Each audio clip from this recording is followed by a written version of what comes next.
میں تب چھوٹا تھا، ان معاملات کو نہیں سمجھتا تھا، لیکن جیسے جیسے وقت گزرتا گیا، بڑا ہوتا گیا، مجھے سب کچھ سمجھ آتا گیا۔ میں اپنی ماں سے کہتا کہ ہمیں تایا کے خلاف رپورٹ درج کروانی چاہیے، مگر وہ ہرگز نہ مانتی اور الٹا مجھے ڈانٹنے لگتی۔ میں جان چکا تھا کہ یقیناً تایا، ابو وغیرہ نے امی کو بھی بہت ڈرایا ہے۔ تب ہم جوائنٹ فیملی میں رہا کرتے تھے، لیکن جب ہمیں ہمارا حصہ ملا تو اس میں محض ایک چھوٹا سا گھر تھا، جبکہ تایا کو زمینیں، فیکٹری، ایک بڑا گھر سب ملا تھا۔ میرے والد محض 2 بھائی تھے اور گھر کا بٹوارا تب ہوا جب میں انٹر کر چکا تھا۔ میں نے اور میری بہن نے اپنی تعلیم ایک سرکاری ادارے سے حاصل کی، انٹر بھی ادھر ہی سے کیا۔ ہاں، البتہ آگے اس لیے نہ پڑھ سکے کیونکہ ہمارے پاس پیسے نہیں تھے۔ یہ سب چیزیں میرے لیے ناقابل برداشت تھیں، اس لیے میں نے سوچا کہ اب میں کمانا شروع کر دوں گا۔ اسی لیے اپنے دوست کی دکان پر جا کر اس کے ساتھ چھوٹے موٹے کام کرتا اور جتنے پیسے ملتے لا کر اپنی ماں کو دے دیتا۔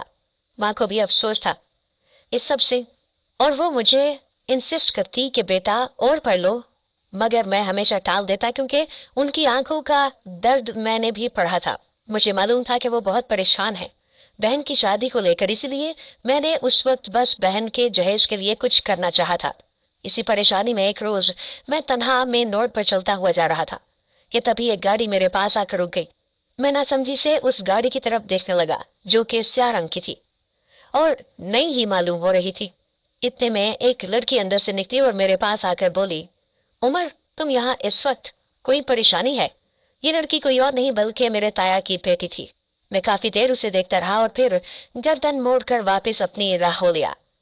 ابھی تھوڑا سا ہی آگے گیا تھا کہ وہ میرا ہاتھ پکڑ کر مجھے اپنی طرف کھینچی ہوئی بولی، تم بتا کیوں نہیں رہے؟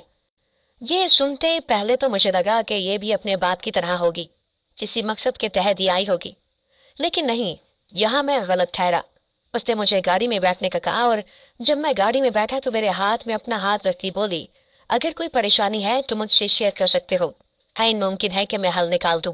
اس کا یہ کہنا میرے سر سے منو بوجھ اتار گیا تھا، اس لیے میں نے فوراً اسے ساری بات سمجھا دی اور وہ سمجھ بھی گئی۔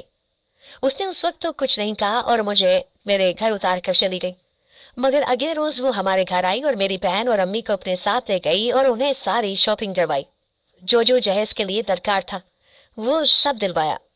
یہی وہ وقت تھا جب میری ماں کو تایا کی بیٹی میرے لیے پسند آ گئی، مگر وہ خاموش رہی کیونکہ وہ جانتی تھی کہ تایا کبھی نہیں مانیں گے۔ ایسے ہی دن گزرتے جا رہے تھے۔ تایا کی بیٹی کی میری بہن سے اچھی خاصی بن گئی تھی اور اب وہ اکثر اوقات یہاں آتی رہتی تھی، اور تو اور میری بہن کا رشتہ بھی پکا ہو گیا تھا۔ اگلے مہینے اس کی بھی رخصتی تھی۔ زیادہ تر تو دونوں باہر ہی رہتی، شاپنگ وغیرہ کرتی۔ اماں نے اسے بہت منع کیا کہ نہ ادھر آیا کرو، تمہارے ابا کو پسند نہیں آئے گا، مگر وہ ہاتھ جھٹک کر کہہ دیتی کہ وہ مجھے کچھ نہیں کہیں گے۔ یہ سن کر اماں بھی خاموش ہو جاتی اور میں تو اسے بلاتا ہی نہیں تھا، بس کبھی کبھار جو بات ہو جاتی بس وہی تھی۔ دیکھتے ہی دیکھتے میری بہن کی شادی بھی ہو گئی تھی، لیکن اس سب میں حیران کن بات یہ تھی کہ تایا کا ہمارے ساتھ لین دین بہت اچھا رہا تھا، اور میری بہن کی شادی کے کچھ عرصہ بعد میرے تایا اپنی بیٹی کا رشتہ دے کر ہمارے گھر آئے، جس سے ماں نے ہنسی خوشی قبول کر لیا اور مجھے بھی یہی کہا کہ جو ہو چکا ہے اسے بھول جاؤ اور آنے والی زندگی اچھی گزارو۔ مگر میں مسلسل انکار کرتا رہا کہ نہیں، میں ایسے انسان کی بیٹی کو کیسے گھر بٹھا لوں جو ہمارے ابا تک کو کھا گیا۔ مگر میری ماں نے اپنی قسم دے کر مجھے بہرحال اس رشتے کے لیے منا لیا تھا اور قسم دے دی کہ اب جب اپنا رہے ہو اسے تو کبھی نہیں چھوڑنا۔ تقریباً 2 مہینے کے اندر اندر میری شادی ہو گئی تایا کی بیٹی سے، اور وہ یقیناً ایک اچھی لڑکی تھی، لیکن اس کے آئے ابھی ہفتہ ڈیڑھ ہی گزرا تھا کہ میری ماں دنیا سے چلی گئی۔ میں بہت پریشان ہو گیا تھا۔ ماں تو ماں ہوتی ہے، اس حالت میں میرے لیے سنبھلنا آسان نہیں تھا، لیکن تب اس وقت میری بیوی نے میرا بہت ساتھ دیا اور مجھے اس فیز سے نکالا۔ آہستہ آہستہ وقت گزرا جا رہا تھا، بیوی کی محبت جیسے مانو ختم ہوتی جا رہی تھی۔ میں پہلے بھی بے روزگار تھا، یہ جانتے ہوئے بھی اس نے اپنے ابو سے میرے لیے رشتہ بھیجوایا اور آج خود ہی مجھے اس جہیز کا تانا دینے لگی کہ تم بے روزگار ہو، گھر چلانا مشکل ہے۔ روز روز کی نوک جھوک سے بہت تنگ آ گیا تھا، مگر اپنی ماں سے کیے وعدے کو توڑ نہیں سکتا تھا۔ لیکن کچھ دنوں بعد میں نے نوٹ کیا کہ اس کی حرکتیں بہت مشکوک سی ہو گئی تھی۔ وہ اکثر راتوں کو باہر جا کر کسی سے فون پر بات کیا کرتی تھی اور یہاں سے ناراض ہونے کا ڈرامہ کر کے نہ جانے کتنے دن اپنے باپ کے گھر رہتی تھی۔ اس سب کے پیچھے کچھ تھا جو مجھے معلوم نہیں تھا، और मैं जानने के डर पे था, लेकिन मैं उसे जान पाता इससे पहले ही मेरी बीवी मुझसे तलाक लेकर चली गई थी और बहाना ये बनाया कि मैं कमाता नहीं। लेकिन बीवी के जाते ही मेरी किस्मत खुल गई और मेरे पास लाखों रुपए आने लगे। एक रोज जब नजर बीच सड़क गूंगी फकीरनी पड़ गई, जो कि 16 साल थी और मुझसे इशारे से खाना मांग रही थी। उस रोज मैंने उसे खाना दिलाया और चला गया। अब लगातार ही हर रोज होने लगा। वो मुझसे खाना मांगती, मैं उसे खाना दिलाता, वो हाथ उठाकर दुआ देती और जब भी दुआ देती मेरे पास और ज्यादा पैसे आते। वो बहुत हसीन थी, मेरे ऊपर शैतान हावी होने लगा। मैं उसे पैसों का लालच देकर घर ले आया और शैतान बन गया। वो रोते हुए आसमान की तरफ हाथ उठाकर मुझे बद्दुआ देकर चली गई। कुछ दिनों बाद ही मेरी नदामत मोहब्बत में बदल गई। मैं उस गूंगी फकीरनी को ढूंढने लगा। जब अचानक साबका ससुराल के सामने से गुजरा तो अंदर वही फकीरनी दुल्हन बनी थी। मैं फौरन अंदर गया तो अंदर का मंजर देखकर हाथ पैर ठंडे पड़ गए। वो फकीरनी किसी और लड़के के साथ बैठी थी। मेरे तन बदन में आग लग गई और मैं फौरन भागता हुआ उसके पास आया और उस लड़के को खड़ा करके उसे मारने लगा। लेकिन आयन उसी वक्त वो फकीरनी खड़ी हुई और मेरा हाथ पकड़कर रोकती हुई मुझसे बोली, आज ये गलती की है, आइंदा ना करना। मैं वही परेशान हो गया। उसकी आवाज जानी पहचानी सी थी, लेकिन ये तो बोलती ही नहीं थी। फिर ये आवाज क्या था जिससे मैं बेखबर था? इतने में वहां मेरे सारे साबका ससुराल वाले भी जमा हो गए और सब बगौर मुझे देख रहे थे, लेकिन मुझे अपनी साबका बीवी कहीं नजर न आई। मेरी नजरें उसे तलाशने लगी, मगर वो होती तो दिखती। मैं बस ये तमाम सोचें छोड़कर अपने आप को उस वक्त उस फकीरनी को समझने में सर्फ कर रहा था जिसने मुझसे इतना बड़ा झूठ बोला था। मैं बहुत गहरी सोच में था कि तभी वो फकीरनी वहां से उठकर कमरे में चली गई। मैंने उसे बहुत रोका मगर वो नहीं रुकी। काफी देर बाद उस कमरे का दरवाजा खुला जहां वो फकीरनी गई थी और अब की बार वहां से कोई और नहीं बल्कि मेरी बीवी बाहर निकली थी। मैं ये सब देखकर समझ न सका कि आखिर चल क्या रहा है, लेकिन फिर भी बहरहाल भागता हुआ वहां गया और कमरे में जाकर उस फकीरनी को देखने लगा, मगर वो वहां थी ही नहीं और जो थी वो बाहर आ चुकी थी। अब मैं सब कुछ समझने लगा था और वहीं बाहर जाकर बैठ गया। तभी मेरी बीवी मेरे सामने आई और वो तलाक के कागजात दिखाती हुई बोली, यही वो कागजात है ना जिसको तलाक नाम समझकर तुम मुझे कब के छोड़ चुके हो? अपनी बीवी की ये बात सुनकर मैं नासमझी से उसे देखने लगा तो वो अपनी बात आगे बढ़ाती हुई बोली, तुम खुद सब कुछ सच बताओगे या मैं बोलना शुरू करूं? ये सुनकर मैं समझ गया कि अब कुछ नहीं हो सकता, मेरा खेल खत्म हो चुका है। इसीलिए वहां सबके सामने बोलना शुरू करे हुए कहा, तुम्हारे अब्बा ने मेरे अब्बा का हिस्सा खाया था और इन्हीं की वजह से हम आज यतीम हैं। मैं तुमसे किसी सूरत शादी नहीं करना चाहता था, मगर मेरी माँ ने अपनी कसम देकर शादी के लिए मनाया था।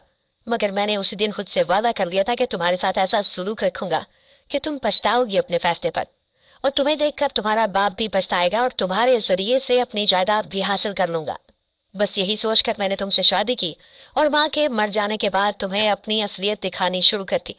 तुम पर जुल्म करता और तुम्हें जानबूझकर तुम्हारे घर छोड़ाता ताकि तुम्हारे वालिदैन तुम्हें इस तरह रोता सिसकता देखें तो उनके दिल तड़पें और मुझे सुकून मिले। और वाकई ऐसा होता भी था। चंद दिनों के बाद वो मुझे फोन करके बुलाते और मेरे सामने हाथ जोड़कर अपनी बेटी के रिश्ते बचाने की भीख मांगते और मेरे दिल को सुकून मिलता। मैंने उसे घर में फोन इस्तेमाल करने की इजाजत नहीं दी हुई थी और ना ही किसी से कॉल पर बात करने की इजाजत। हाँ, अलबत्ता ये हकीकत है कि ये रात के पिछले पैर अपनी माँ को फोन करके बताती कि आज उसने क्या क्या बर्दाश्त किया है और मैं अक्सर पीछे खड़े होकर सुनते हुए मुस्कुराता रहता। लेकिन एक दिन जब ये सीधा तलाक के कागजात मेरे सामने ले आई तो मुझे धचका लगा, मगर मैं तब काफी परेशान था, इसलिए सोचे समझे और पढ़े बगैर ही उस पर साइन कर दिए और वो वहां से चली गई। उसके जाने के बाद मुझे एहसास हुआ कि अब जायदाद में से कोई हिस्सा मेरे नाम नहीं लगेगा, इसलिए मैंने दिन रात मेहनत करके कमाना शुरू कर दिया। और तब मुझे एक फकीरनी दिखी और मैं उसकी खूबसूरती देखकर बैठ गया और शैतान बन गया। जब मुझे बाद में सबका एहसास हुआ तो मैंने उसे जगह जगह ढूंढा, वो कहीं नहीं मिली, लेकिन आज मुझे वो यहाँ दिखी तो यहाँ आया। मगर अब वो मेरी बात मुकम्मल होते ही मेरी बीवी आगे आई और बोली, वो फकीरनी कोई और नहीं मैं थी। मैंने अपना ही हुलिया बदला हुआ था। पहले मैंने सब पता लगवाया और उसके बाद एग्जैक्ट तुम्हारे आने से पहले उस जगह जाकर बैठ जाया करती और तुम्हारे जाते ही वहां से उठ जाती। उस दौरान मुसलसल एक लड़का हमारे ताकुब में था और ये वही लड़का था जिससे आज मैं शादी करने वाली थी। मुझे लगा था कि तुम्हें एहसास हो जाएगा, मगर नहीं, तुम्हें तो महज अपने पैसों और अय्याशी की फिक्र थी, इसलिए उस रोज एक अनजान लड़की पर अपनी हैवानियत दिखाते रहे। अगर मैं उस जगह ना होती तो आज तो खैर उसके अलावा उस रोज जब ये सब हुआ तो मैंने घर आकर असल में तलाक के कागजात बनवाए, क्योंकि पहले वाले जो कागजात थे वो एक दुकान के पेपर थे जो मैंने अपने अब्बा से कहकर तुम्हारे रोजगार के लिए तुम्हारे नाम करवाई थी। अपनी बीवी की ये बातें सुनते ही मेरे अंदर एहसास नदामत जाग उठा और मैं अपनी जगह से उठ खड़ा होते हुए उससे माफी मांगने लगा, मगर वो खामोश रही। मैंने उसके अब्बा उसकी अम्मा से सबसे माफी मांगी, मगर किसी ने मेरी ना सुनी। बल्कि इसी तरह जिस तरह उनकी बेटी की आहो बका मैं न सुन सका, उसी तरह जिस तरह उस गूंगी फकीरनी का रोना मैं न सुन सका। मैंने क्या करना चाहा था और क्या कर बैठा था। एक हीरा गंवा दिया था मैंने, और फिर मैं बहुत इल्तिजाई करके वहां से जा रहा था कि तभी पीछे से मुझे अपनी बीवी की आवाज आई। मुझे ऐसे ही छोड़कर जा रहे हो? बोल रहे हो कि मैं अब भी तुम्हारे निकाह में हूँ, और अब तो हम दो नहीं तीन हो चुके हैं। अपनी बीवी की ये बात सुनकर मेरे कदम वहीं जम गए और मारे तशक्कुर के आंखों में पानी आ गया, और फौरन उसके पास जाकर उसके माथे पर बोसा दिया और उससे दिल से माफी मांगी और वहां खड़े तमाम लोगों के सामने ये वादा किया कि जो हो चुका है उस वक्त की अजियत को मिटाना शायद नामुमकिन हो, मगर आने वाली जिंदगी में दोबारा कभी ये अजियत नहीं दूंगा और ना ही कभी तुम्हें रुलाऊंगा। फिर मजीद कुछ घंटे हम दोनों वहां बैठे और वो लड़का भी वहां से जा चुका था, ये कहकर कि मैं दो के बीच तीसरा नहीं बनना चाहता। और फिर हम दोनों रात गए घर वापस आए और मैंने जाय नमाज बिछाकर शुक्राने के और तौबा के नवाफिल अदा किए। और अब अल्हम्दुलिल्लाह इस वाक़े को गुजरे 1.5 साल हो गया है और हम अल्हम्दुलिल्लाह एक अच्छी जिंदगी गुजार रहे हैं और अल्लाह ने हमें बेटे जैसी नेमत से नवाजा है। और तो और अब हमारी जिंदगी पहले से भी हसीन हो गई है।